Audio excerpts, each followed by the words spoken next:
Olá pessoal, nós vamos hoje falar sobre essa disciplina tão importante, a arte de preparar e contar histórias. E nessa disciplina nós vamos abordar uma questão mais prática, né? A parte teórica você pode ler, né?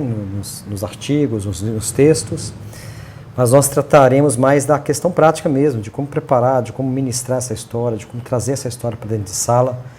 E algumas dicas, a gente quer compartilhar algumas dicas com você bem práticas, ok? Vamos lá?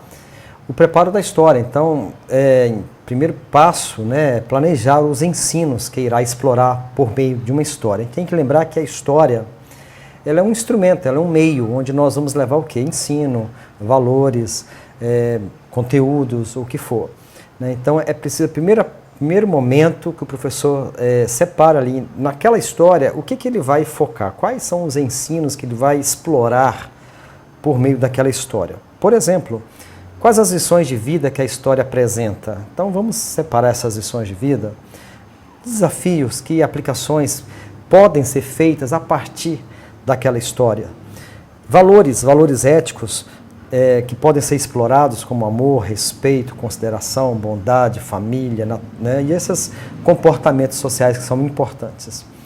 Valores emocionais, a história também muitas vezes pode trabalhar questões emocionais dentro de sala de aula. Há muitas histórias boas que trabalham essas questões emocionais para que a criança, o adolescente, seja melhor e mais saudável emocionalmente, que trabalhe ali a questão da autoimagem, da autoestima, da identidade, tantas outras histórias que exploram essas questões emocionais. Quais regras de convivência social poderei ensinar a partir daquela história? E também há tantos outros assuntos, né, como meio ambiente, direitos humanos, comportamento social, disciplina, higiene, saúde. Bom, aí é você que, com o seu trabalho docente, vai precisar de explorar. A gente sempre diz isso, eu vou repetir, né, que a história ela é um meio de ensino, ela não é um fim em si mesmo. Então a história ela é muito mais do que para ser contada, ela é para ser utilizada como ferramenta lúdica de ensinar lições de vida, de ensinar desafios, de ensinar valores, de ensinar questões emocionais, regras de convívio, de trabalhar e explorar outros conteúdos ali do seu trabalho docente. Então, lembre-se disso, ok? Então, o primeiro passo é você planejar o que você vai explorar. Lembrando que você não vai trabalhar todos os ensinos de uma vez numa história, você pode trabalhar isso de uma forma mais concentrada em alguns ensinos que você planejou para o seu trabalho ali. Então, vamos ao segundo passo, que é o esboço. Eu coloco o nosso esboço aqui como 4 pontos, né? Vamos lá essa curva aqui, ela apresenta a curva de atenção da criança. Então você começa a história, a criança então ela está interessada, ela entra numa curva de atenção, depois de um momento essa curva de atenção ela despenca. Vamos falar disso. Então o primeiro momento é a introdução, né? Depois eu vou trabalhar cada passo logo à frente dessa introdução, de como fazer essa introdução. A segunda parte é o desenvolvimento, que é a maior parte da história, onde você vai narrar todos os fatos, todos os acontecimentos daquela história. Depois a parte que nós chamamos de clímax ou desfecho, o momento em que a criança está esperando o ponto alto da história, vamos falar disso também. E, por final, os desafios. A gente não usa a expressão conclusão, mas desafios, né? A história precisa encerrar com desafios bem claros e vamos falar daqui a pouco sobre isso. Então vamos pegar esses 4 pontos e vamos trabalhar isso aqui. A introdução. Uma introdução boa é aquela introdução que é envolvente, né? Que capta a atenção das crianças e ela precisa ser criativa, porque é nesse momento que você ganha atenção ou perde. Uma introdução mal feita, ela já é um desastre para toda a história. Então o interesse das crianças nasce ali, é como um anzol, quem vai fisgar, né, um peixe. Né? Então a introdução vai fisgar a atenção da criança e ela vai ficar com você ali. Segunda coisa, ela tem que ser planejada. Né? Às vezes a gente deixa a introdução para a última hora ou não planeja. Na hora eu vejo como eu vou fazer. Não faça de improviso. Planeje como você vai iniciar a sua fala, isso é importante. Criativa, né? Criatividade é tudo, né? Varie seus métodos de introdução, não faça sempre com perguntas ou sempre com o mesmo método, né? Crie coisas novas, você pode usar objetos, perguntas inusitadas, notícias inusitadas e por aí vai. O objetivo da introdução é simplesmente esse, é despertar a curiosidade, o interesse da criança. A introdução é como uma vitrine de uma loja. Vamos então falar das dicas para planejar uma boa introdução. Primeiro, Nunca diga o nome da história ou do personagem logo no início da história. Eu vou dizer isso por quê? Você não tem histórias inéditas para a vida toda, sempre vamos trabalhar histórias já conhecidas. E é muito comum que você comece uma história e a criança diga assim de cara, né? Ah, tio, ah, tia, essa eu já sei, conta outra. E você fica sem graça, né? Então, o que eu quero dizer é que há muitas histórias que podem ser contadas várias vezes com ensinos diferentes, com focos diferentes, com ênfases diferentes. Então, uma dica, não diga o nome da história, comece a trabalhar a história sem dizer o nome logo no início, e quanto mais você adiar isso, melhor. Porque aí você já prende a atenção daqueles até que já conhecem a história. Eu vou dar uma outra dica sobre isso, né? Também nunca dê um breve resumo da história no começo. Ah, hoje eu vou contar a história de João e o pé de feijão, que subiu numa árvore, foi lá até no céu, numa árvore de feijão e tal. Então, você já contou a história toda na sua própria introdução. Aí já perdeu a graça a história. Então, não faça resumo da história no começo, né? E essa dica aqui é muito importante. Olha, quando você for contar uma história muito conhecida, e isso acontece, como eu disse, não existem histórias inéditas para a vida toda, comece instigando a atenção deles para algo novo. Ainda que a história não seja nova, os desafios, os ensinos, né, sempre podem ser novos e diversos. Então, dá uma dica aí, ó. Hoje eu vou contar uma história, tá, gente? Talvez muitos aqui já conhecem. E eu sei que tem muitos meninos inteligentes que sabem histórias decoradas aqui quase. Mas hoje eu quero desafiar todo mundo, aos que nunca ouviram essa história, aos que já conhecem essa história, a aprender algo novo. Sabia disso? Que mesmo que você conheça a história, tem muitas coisas novas que podemos aprender. Vamos lá? Vamos exercitar nossa criatividade e aprendizagem, vamos aprender coisas novas, até mesmo histórias já conhecidas. Então, com essa fala, você desarma aquele aluno que gosta de falar que sabe, né? Que gosta, essa eu já sei, acaba assim, gosta de dar o spoiler, né? Da história, né? Então você faz esse desafio inicial para você não cair nesse problema aí que muitas vezes acontece. Essa é uma dica legal, tá? O desenvolvimento é a maior parte, como você pode ver no gráfico, todo o corpo principal de toda a lição, de toda a história, vai acontecer no desenvolvimento. Então, nesse tempo, você, antes de fazer o desfecho e chegar no clímax, lá no ponto alto, onde eles estão esperando, aqui está um grande segredo. Nesse momento, você não vai só narrar, você vai fazer aplicações, exemplos, trazer referências do dia a dia, do cotidiano das crianças, relacionando-as aos ensinos que você já planejou lá no primeiro passo, né? Vamos ver isso de uma forma melhor para você entender. Vamos lá, esse aqui é o gráfico, né, da história. Você tem a introdução, que deve ser bem criada, atrativa, a vitrine, e você tem o desenvolvimento. Então, toda a narrativa da história está no desenvolvimento. Os fatos, os personagens, o enredo, tudo que você vai construir da história. Aqui que está o grande segredo, e muitos professores, contadores de histórias, erram aqui. Eles acabam só narrando a história, só contando a história, para depois chegar lá no final e fazer o desfecho.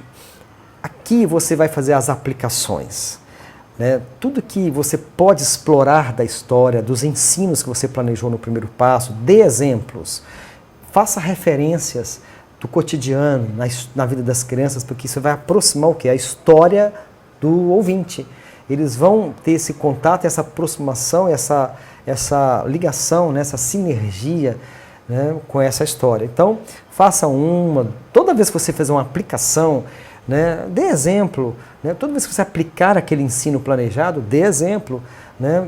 Vai aproveitando os ganchos, as partes que a história te dá, para você, né, se dá aquele time, aquela parada na narrativa e vai fazendo as referências. E faz novas aplicações, e faz novos exemplos. Detalhe, antes do clímax, antes do desfecho. Por que antes do desfecho? Porque toda a atenção dela está voltada para o clímax, para o desfecho da história. Então, se você aproveita essa atenção, você aplica, você dá exemplo, você faz referências e você reforça o ensino principal, aproveitando o que você tem de melhor das crianças, a atenção delas e o desejo de ouvir a história. Então vai aplicando, vai fazendo ali, né, os exemplos, reforçando o ensino. Não é só contar a história, não é só narrar a história, é importante usar a história como um instrumento de ensino, de educação, até que depois ela chegue ao clímax. Perceba que ela chegar ao clímax, acabou, você vai ter pouquíssimo tempo para entrar nos desafios. Então vamos ver algumas dicas para o desenvolvimento da história. Faça uma lista dos fatos e dos eventos da história e vai percebendo ali onde você vai encaixar naquela narrativa uma aplicação, um exemplo, uma referência do cotidiano. Né? Se você esquecer um fato, não volte atrás, a não ser que esse fato seja assim, imprescindível para o desfecho da história, mas às vezes essa correção pode distrair as crianças e nem sempre elas estão percebendo aquele erro seu. Fique atento também às faixas etárias diferentes. As histórias, para crianças menores, elas são curtas, leves, rápidas, que a criança aprende por repetição. Elas têm menos detalhes. As histórias para crianças maiores, adolescentes e outros maiores, né, crianças maiores, são mais detalhadas, são mais longas, então você tem que estar atento a essa diferença de faixa etária. Vamos falar do clímax, né? O clímax é aquele momento que a criança está esperando, né? Acho que todo mundo tem isso quando assiste um filme, assiste uma série, né? O ponto alto da história, o suspense ali vai acabar, o problema vai ser solucionado, a resposta vai ser dada e a criança vai saber o que é que aconteceu, né? Então, até a essa altura, ela tem interesse. Perceba que a curva de atenção dela ainda é alta. A partir desse momento que ela já sabe o final, já sabe o suspense, já sabe o problema, já resolveu a situação, a tendência é da curva de atenção despencar. E aí, então, você não terá mais tempo para fazer desafio, para fazer aplicações, exemplos, referências, né? Contextualizando na vida da criança. E aí você vai então partir para o desafio. Então todas as aplicações, exemplos, referências devem ser ditas antes do clímax, por causa da curva de interesse que entra em declínio, ok? Essa dica é muito importante. E aí então, contou o desafio, contou o desfecho, entrou no clímax da história, pronto. Lembre-se, a curva de atenção dela é grande, agora ela começa a se distrair, olhar para o lado, mexer com o colega e já não está mais com você, tanto com você. Então é hora de partir para o desafio. Lembra, a história precisa desafiar. Qualquer história tem desafio, qualquer história tem lição de vida, qualquer história tem ensino para ser aplicado. Mas agora não dá mais para aplicar, não dá mais para dar exemplo, porque a curva de atenção já diminuiu. Agora é partir para o desafio, para o desfecho mesmo, e ali você aproveitar, né, para poder levar a criança a uma ação, a uma decisão. Né? O desafio tem a ver com isso, ações, decisões que ela precisa tomar. Né? Não adianta mais colocar ensino e aplicações novas. Eu vejo muito isso, professores contam a história, apenas narram, e quando chega ao clímax, querem fazer a aplicação que deveria ter feito lá atrás. Então agora é hora de você fazer o desafio, você vai ter pouco tempo. Então, nesse momento, a atitude e a vontade dela vão ser trabalhadas, elas estão dispostas a receber um desafio, elas querem um desafio. As crianças, bem estimuladas por uma lição, elas se identificam com aquele personagem e elas querem também imitar aquele personagem, ou então tomar uma decisão em relação àqueles valores que foram apresentados. Faça desafios, né, bem claros, mostrando, olha, nós precisamos cuidar da natureza, quando estamos, né, na praia, onde, na praia, como, né, recolhendo lixo, colocando na sacola, com quem, seja com seus amigos, seja com o papai, com a mamãe, até você pode dar exemplo para o seu papai e mamãe a cuidar da natureza. Então, esse é o momento que você faz os desafios, deixando bem claro, bem contundente, bem visível o quando, o como, o onde, o com quem aquela atitude precisa ser tomada, né? Aquela ação precisa ser feita pela criança. O terceiro passo agora é preparar os visuais, os recursos, né? Sejam histórias de cartazes, livros de história, slides para data show, flanelógrafo. Muita gente ainda usa o flanelógrafo, e hoje, com essa geração toda digital, às vezes o flanelógrafo ele acaba sendo um grande instrumento de ensino, principalmente se a criança depois puder ir lá e colocar a figura, e representar a figura, e recontar a história, ou contar a história ela mesma com as figuras. Objetos e sucatas, seja figuras em EVA, fantoches, bonecos, dramatização, é muito importante preparar. E você precisa deixar bem os visuais organizados, e eu quero dar algumas dicas para você aqui. Primeiro, organiza a ordem das figuras, porque senão Eu já vi professor ficando todo desconcertado porque não organizou as figuras e na hora mostrou a figura lá da frente, a figura do desfecho, a figura lá do clímax e aí como diz os meninos, né, melou o pique, né? Estude as figuras e fique atento aos detalhes, né? É importante que você na hora fique solto e esteja atento aos detalhes da história, teste a ordem dos slides se for, né, em data show. Em histórias de cartazes, treine a passagem das páginas de forma que você não mostre a figura posterior. Então, existe uma técnica que você vira e não deixa que a criança veja a outra. A criança ela é muito curiosa, ela quer saber da frente, né? E se você permite, na hora de virar o cartaz ou o livro, ela visualizar a outra figura que não está na ordem ainda, ela já começa a te atrapalhar e dizendo, eu vi. Então evite aí distração com as crianças. E ao segurar os cartazes, cuidado para que a sua mão não tape a figura, né? Então segure do lado, se posicione ao lado ou até mesmo de cima, como a figura mostra aí. E evite movimentar-se. Alguns professores empolgam, né? E aí começam a movimentar demais as figuras, as crianças começam a falar, tio, eu não estou vendo, né? Então cuidado aí com o excesso. Quarto passo, treine a exposição. Com o tempo, é claro, você vai aprender a entonar a voz, fazer voz diferente, manusear bem os recursos, produzir sons, né? Os sons dos animais, o som da abelha, o zzz. Ela gosta disso, né? Que você dê vida, né? Criando sons. E você é a história principal, você é quem é a sonoplastia, está toda na sua boca. Né? Palmas, movimentos, quem sabe usar movimentos ao chão. Existem muitas formas de você dar vida, expor essa história de uma forma viva, para que a criança entre no mundo dela e você consiga fazer as aplicações, né, legais dentro do ensino que você planejou para a sua história. Treine a exposição. Evite um único tom de voz, né, um tom de voz, né, monótono, né, acaba sendo cansativo e é razão de muitas crianças não prestarem atenção. Variar o ritmo da fala, alto, baixo, falar correndo, falar devagar, dar um tempo, conforme a história você vai dando ritmo. Vozes diferentes de acordo com o personagem, não tem problema, a criança gosta, né, de ver você encarnando mesmo aqueles personagens, e ela se interage com você ali. Diálogos, né? Se tiver diálogos, dê vida a esses diálogos, os personagens, use e abuse dos efeitos sonoros, com a boca, com a língua, com as mãos, gestos, expressões, pausa, ritmo, tantos efeitos sonoros que podem valorizar aí a sua fala. E use a sua imaginação, vai dando vida à história, isso é muito importante. Né? E vai mantendo a história dinâmica, é isso que vai mantendo a história diferente, atrativa. Olhe para as crianças, fique de olho no visual quando você precisar, mas nunca tire os olhos dela, fixe os seus olhos nela, isso é muito importante, essa sinergia, essa energia que vai ser transmitida nesse momento. Mostrando, é claro, ali entusiasmo, muito entusiasmo, né? E cuidado com o esboço. O esboço é legal, você faz, prepara, estuda, mas na hora, você fica solto, né? Não fique preso ao esboço, né? E evite usar palavras difíceis. Se você usar uma palavra que você percebeu que ela é difícil, use outros adjetivos ali, traduzindo, né, aquela palavra, porque aí você evita a distração. Às vezes a criança fica presa numa palavra que você falou e perde o restante.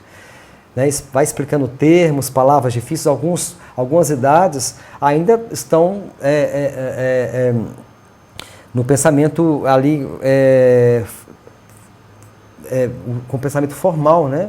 E o concreto, né? Elas precisam de alguma coisa concreta para entender o abstrato. Então, às vezes você vai precisar dar um exemplo concreto, por isso aquela parte dos exemplos que você faz antes do clímax é muito importante, porque é o momento que você contextualiza para a criança até mesmo os termos e os conceitos que você está transmitindo e trabalhando naquela história. Ok, pessoal? Espero que tenha ajudado. E essa matéria é muito gostosa. Use as histórias como um meio lúdico, um meio de ensino, de trazer valores, de explorar conteúdos, não apenas para contar. Não seja apenas um contador de histórias, né? Mas seja alguém que vai ensinar por meio da história. Ok? Valeu, um abraço!